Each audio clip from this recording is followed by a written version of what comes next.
नमस्कार, बहुत स्वागत है आप सभी का सत्ता के इस महासंग्राम में। मैं हूं आपके साथ संभव गुप्ता। बात करेंगे सबसे पहले हिमाचल प्रदेश की। एक बार फिर आपको बता दें कि देवभूमि हिमाचल प्रदेश को पीएम मोदी ने करोड़ों की सौगात दी। देश को चौथी वंदे भारत एक्सप्रेस मिली है और साथ ही पीएम मोदी ने पहाड़ के पानी और पहाड़ की जवानी को पहाड़ों के काम लाने का वादा किया। आखिर चूंकि तमाम वायदे लगातार किए जा रहे हैं, क्योंकि हिमाचल में लगातार यहां पर सरगर्मियां तेज हैं, तमाम चुनावी वायदे किए जा रहे हैं। दो राज्य ऐसे हैं, गुजरात और हिमाचल, जहां पर वादों की झड़ी लगी हुई है। एक के बाद एक नेता लगातार राज्य में पहुंच रहे हैं, दौरा कर रहे हैं और इसी के साथ यहां पर समझेंगे दोनों ही चुनावों के हाल। लेकिन गुजरात में आज क्या कुछ हुआ और किस तरह से गुजरात में सभा को संबोधित किया गया, क्योंकि यहां पर केंद्रीय गृह मंत्री अमित शाह जो कि गुजरात पहुंचे हुए थे, जनसभा को संबोधित किया। गौरव यात्रा में जब यहां पर निकाली जा रही थी उसमें भी वो सम्मिलित हुए।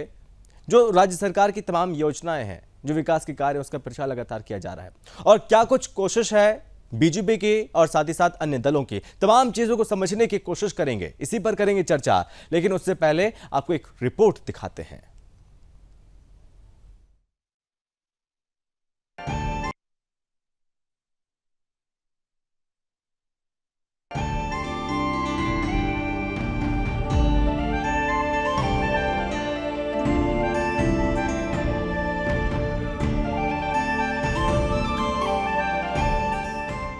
गुजरात के रण को जीतने के लिए राजनीतिक दलों ने अपनी कवायद तेज कर दी है। सत्तारूढ़ दल बीजेपी की तैयारियां जोर शोर से चल रही हैं। गुजरात के दंगल को जीतने के लिए केंद्रीय गृह मंत्री अमित शाह भी मैदान में हैं। केंद्रीय मंत्री ने अहमदाबाद के जंजारका में मत्था टेकने के लिए संत श्री सवैया नाथ समाधि स्थान का दौरा किया और नवसारी में उनाई माता मंदिर में पूजा अर्चना की और गुजरात गौरव यात्रा को झंडी दिखाकर रवाना किया।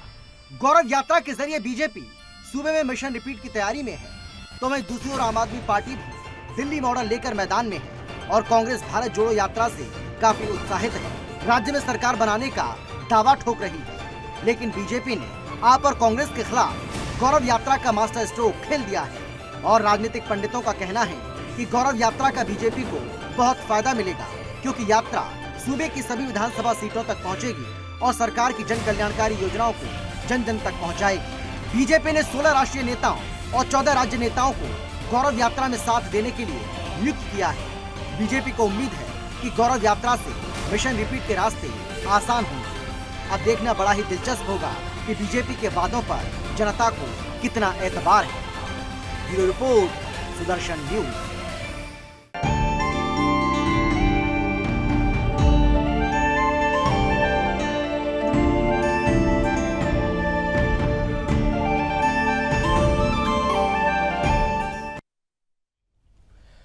गुजरात में सत्ता के महासंग्राम का बिगुल फूंका जा चुका है। सभी पार्टियों ने अपनी कमर कस ली है और जनता को लुभाने के लिए विपक्ष जी जान से जीतोड़ मेहनत करने के लिए तैयार भी है। वहीं बीजेपी भी लगातार कोशिश कर रही है मिशन रिपीट की, लेकिन बीजेपी कहीं ना कहीं विपक्ष पर भारी पड़ती जरूर दिख रही है।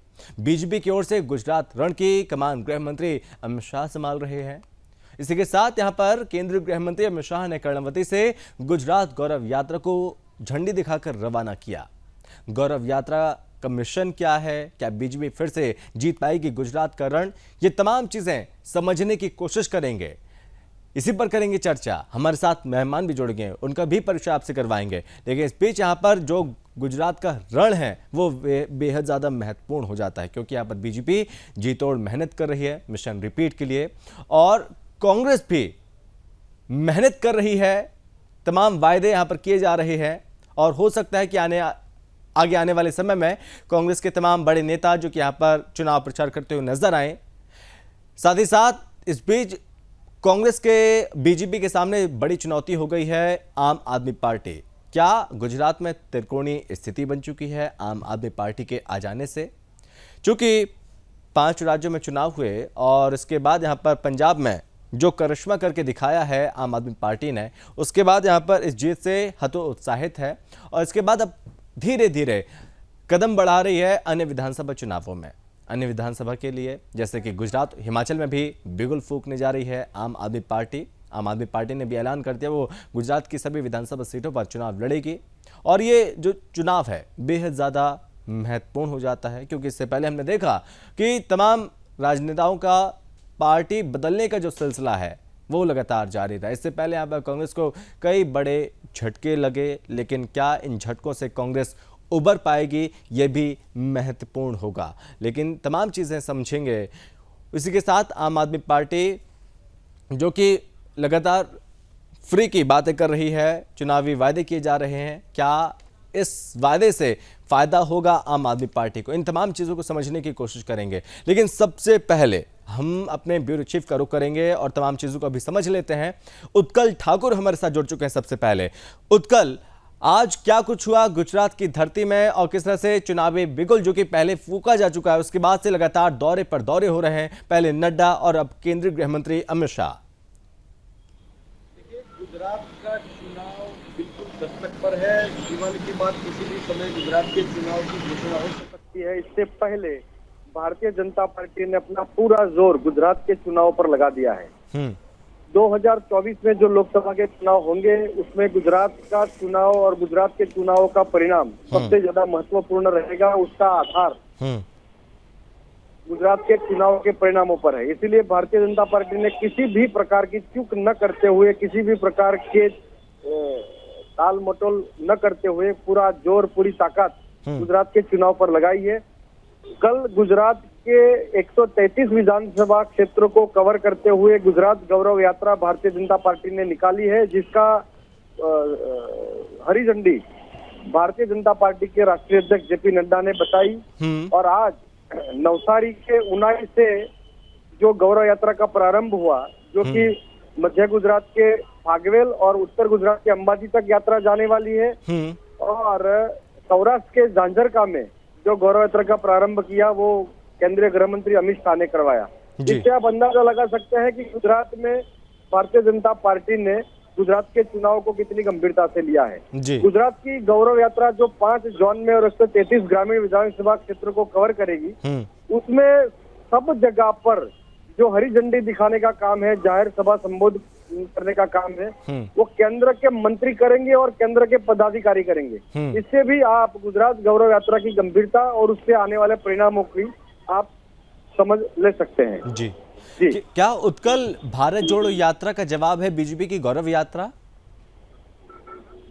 फिर से सवाल दोहराइए। सवाल ये कि कांग्रेस भारत जोड़ो यात्रा निकाल रही है, उसका असर कितना पड़ेगा, क्योंकि वो पूरे देश भर में अलग अलग जगहों पर पहुंच रही है, लेकिन गौरव यात्रा जो निकाल रही है, क्या उसका जवाब है ये सवाल?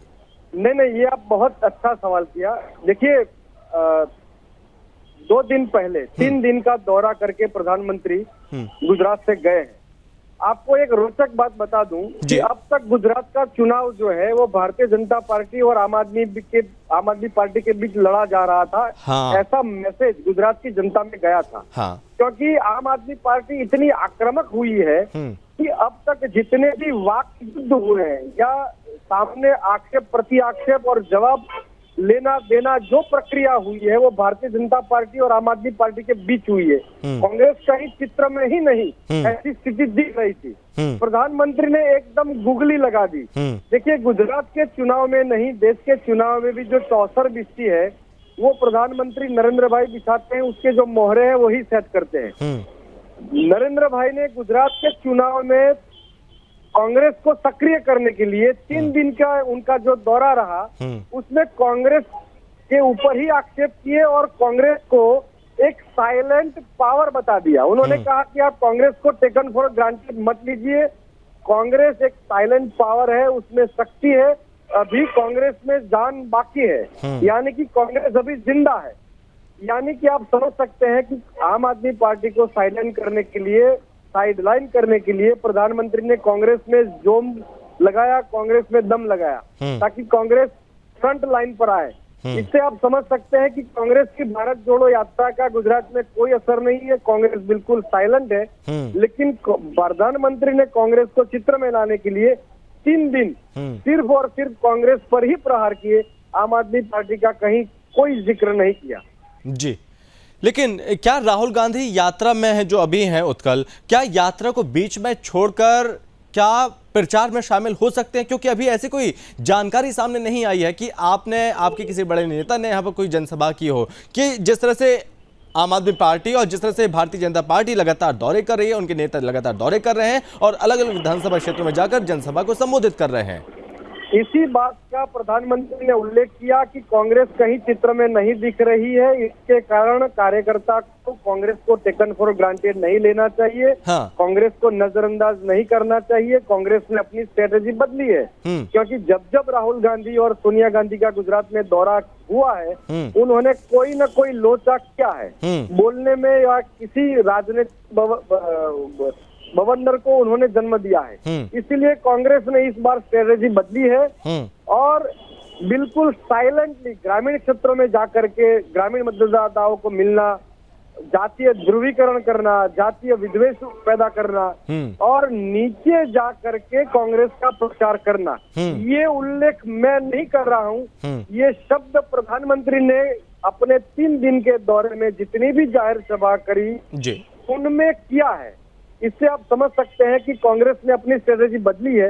इसीलिए लगता है कि अभी चुनाव जब तक डिक्लेयर नहीं होते और अंतिम चरण में प्रवास वगैरह जाहिर सभा वगैरह का विषय नहीं आता, तब तक सोनिया गांधी और राहुल गांधी गुजरात में नहीं आएंगे, ऐसा अभी लग रहा है। जी उत्कल, आप लगातार हमारे साथ बने रहिए और इसी पर चर्चा करने के लिए हमारे साथ और भी मेहमान जुड़ चुके हैं।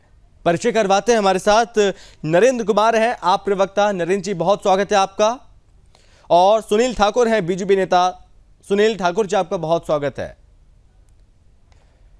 क्या नरेंद्र जी आप तक आवाज पहुंच रही है? बिल्कुल जी नरेंद्र जी, जैसे कि पंजाब और दिल्ली में जो फ्री का जादू चला, उसके बाद सवाल पूछे जाने लगे, क्या अब गुजरात और हिमाचल में फ्री का जादू चल पाएगा? बात सबसे पहले हम करें गुजरात की। आप गुजरात के परिप्रेक्ष्य में आप बताइए, क्योंकि गुजरात को लेकर भी आप पर आरोप लग रहा है कि आप फ्री के रेवड़े बहुत बांट रहे हैं, फ्री के वायदे बहुत लगातार किए जा रहे हैं। कितना जादू चल पाएगा यहां पर भी?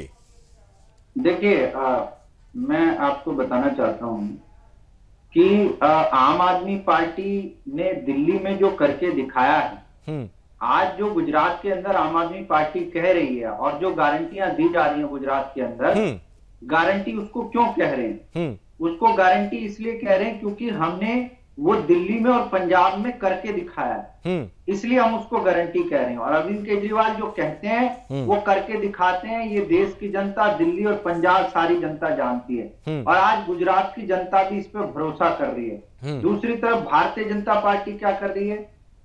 आपने जो कहा फ्री वाली बात, देखिए फ्री क्या होता है? फ्री वो होता है जो, गुप्ता जी मैं आपको बताना चाह रहा हूं, जो अपने दोस्तों को, अपने मित्रों को लोन माफ किए जाते हैं, जो लाखों करोड़ का पैसा पूंजीपतियों का माफ कर दिया जाता है और दूसरी तरफ महंगाई बढ़ा के गरीबों का खून चूसा जाता है, वो फ्री की रेवड़ी होती है। जनता के टैक्स के पैसे को जनता के विकास के ऊपर इस्तेमाल करना और जनता के लिए खर्च करना, वो फ्री की रेवड़ी नहीं कहलाती। असल में यही असली लोकतंत्र है कि जनता से जो टैक्स का पैसा लिया जाए वो जनता के ऊपर खर्च किया जाए। ये अरविंद केजरीवाल की पॉलिसी है, ये आम आदमी पार्टी की पॉलिसी है। भारतीय जनता पार्टी क्या गुजरात में आम आदमी पार्टी उतरने के लिए पूरी तरह से तैयार है?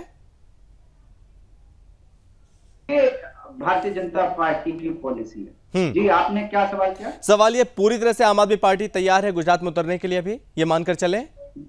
जी तैयार है, बिल्कुल। हम आम आदमी पार्टी क्या तैयार है, गुजरात की जनता तैयार है। हाँ। जिस तरीके से 27 सालों से ठगा गया भारतीय जनता पार्टी द्वारा गुजरात के लोगों को, आज गुजरात के लोग आम आदमी पार्टी की तरफ, अरविंद केजरीवाल की तरफ बड़ी आशा भरी नजरों से देख रहे हैं और गुजरात के लोग स्वयं सड़कों पर निकल करके प्रचार कर रहे हैं आम आदमी पार्टी का। अरविंद केजरीवाल की एक गारंटी जो युवाओं के लिए है, किसानों के लिए है, शिक्षा के लिए है, स्वास्थ्य के लिए है, उन सारी गारंटियों को घर घर में वहां पे बांटा जा रहा है।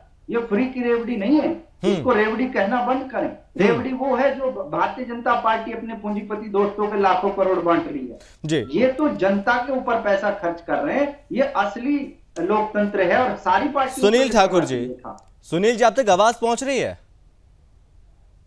जी सर, मैं जी। सुनील जी, मिशन रिपीट की तैयारी में है भारतीय जनता पार्टी गुजरात में, बीजेपी कितनी तैयार है और क्या आम आदमी पार्टी को चुनौती मानती है इस बार? कोई चुनौती नहीं है। भारतीय जनता पार्टी गुजरात के अंदर ऐसा विकास किया है जो पूरे देश में ही नहीं, पूरी दुनिया के अंदर जिससे पूरी चर्चा का विषय बना हुआ है। आज नंबर 1 गुजरात आपने देखा। आज दुनिया में सबसे आज सरदार पटेल जिन्होंने इस देश की एकता और अखंडता के लिए सभी रियासतों को इस देश में मिलाया, या गुजरात का सरोवर डैम जो सबसे बड़ा बना हुआ है, या टूरिज्म की दृष्टि से आज देखें कि गुजरात कहां पर है और सबसे ज्यादा जो वहां पर है करप्शन फ्री गुजरात बना है, तो ये भारतीय जनता पार्टी के कारण ही बना है।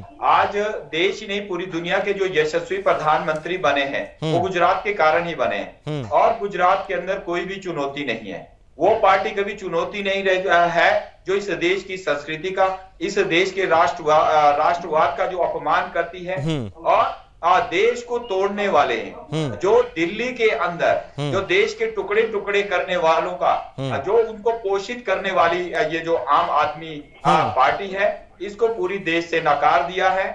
ये गलती से अंदर 1-2 राज्य के अंदर और आई है, परंतु वहां भी आज पंजाब की मैं बात कर रहा हूं, वहां भी जनता अपने आप को आज ठगा महसूस कर रही है जी। ये देश को जो एक इन्होंने जुमला उठाला हुआ है कि हम आपको सब फ्री देंगे। कांग्रेस जब सत्ता में आई उन्होंने भी यही कहा कि आप ऐश कीजिए, हमने देश को आजाद किया है। आज देश के प्रधानमंत्री ने स्वच्छ भारत अभियान खुद झाड़ू उठाया।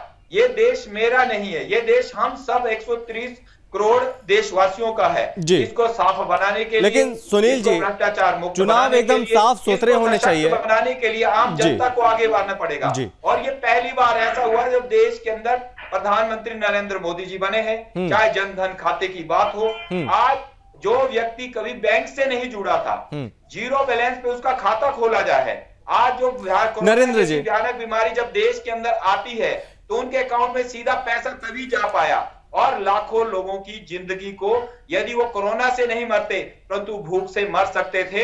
ये विजन यदि किसी के पास है तो भारतीय जनता पार्टी के पास। नरेंद्र जी, चुनाव जो कि साफ सुथरे होने चाहिए, मुद्दों पर होने चाहिए, लेकिन लोग मुद्दों से आप लोग भटक क्यों जाते हैं? उसके बाद भाषा के स्तर इतना ज्यादा क्यों गिर जाता है कि प्रधानमंत्री तक के लिए आपके नेता इस तरह के शब्दों का इस्तेमाल करते हैं जो सुनने और सुनाने लायक नहीं होते? नहीं, देखिए ये तो सारी नरेंद्र जी भारतीय जनता पार्टी करती है जी। ये भारतीय जनता पार्टी का काम है कि मुद्दों से भटकाना। असल मुद्दा शिक्षा का है, असल मुद्दा स्वास्थ्य का है, असल मुद्दा बेरोजगारी है। तो इन मुद्दों से हटा करके भारतीय जनता पार्टी, और यदि आप भाषा की बात करेंगे तो आज मैं आपको एक अभी वीडियो सुना सकता हूं। दिल्ली के सांसद हैं इनके वर्मा जी, साहब सिंह वर्मा जी के, लेकिन गोपाल इटालिया जिस तरह से प्रधानमंत्री नरेंद्र मोदी के लिए कह रहे हैं, उनका वीडियो भी आपने सुना होगा। वो फर्जी वीडियो, मतलब फर्जी वीडियो, आईटी कंपनी इनकी बहुत जबरदस्त चलती है भारतीय जनता पार्टी। क्या गोपाल इटालिया ने वीडियो बना करके, क्या गोपाल उसमें एडिटिंग कर करके आप जो पाटीदार समाज का अपमान करने का काम, क्या आप गोपाल इटालिया का समर्थन करते हैं? गोपाल इटालिया एक सामान्य परिवार से आते हैं, गुजरात के। एक बार मैं उस बाइट को सुना देता हूं। उसका अपमान करने का काम भारतीय जनता पार्टी कर, एक बार उस बाइट को सुन लेते हैं। एक बार नरेंद्र जी 1 मिनट रुक जाइए, पहले उस बाइट को सुन लेते हैं, फिर समझते हैं आपकी। नीच किस्म के आदमी मुख्य वड़ा प्रधान नरेंद्र मोदी, मैं इस बात की पुष्टि नहीं करता हूँ, लेकिन आज यहाँ पे चुनाव चल रहा है। मुझे आप सब लोगों से जानना है कि क्या भूतकाल में कभी भी किसी भी वड़ा प्रधान ने ऐसा नौटंकी किया है वोट देने जाने के लिए?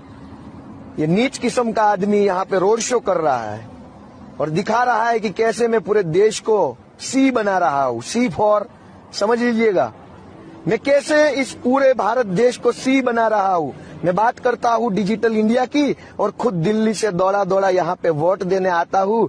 देखिए मैं आप लोगों को कैसे सी बनाता हूँ। इस किस्म का आदमी हमें ये संदेश दे रहा है कि मैं पूरे देश को सी बना। नरेंद्र जी, ये एडिटेड वीडियो है? जी बिल्कुल, ये आईटी कंपनी का कमाल है। भारतीय जनता पार्टी एक बहुत ही अभी आ रहा हूं उत्कल जी, मैं आपके पास आ रहा हूं।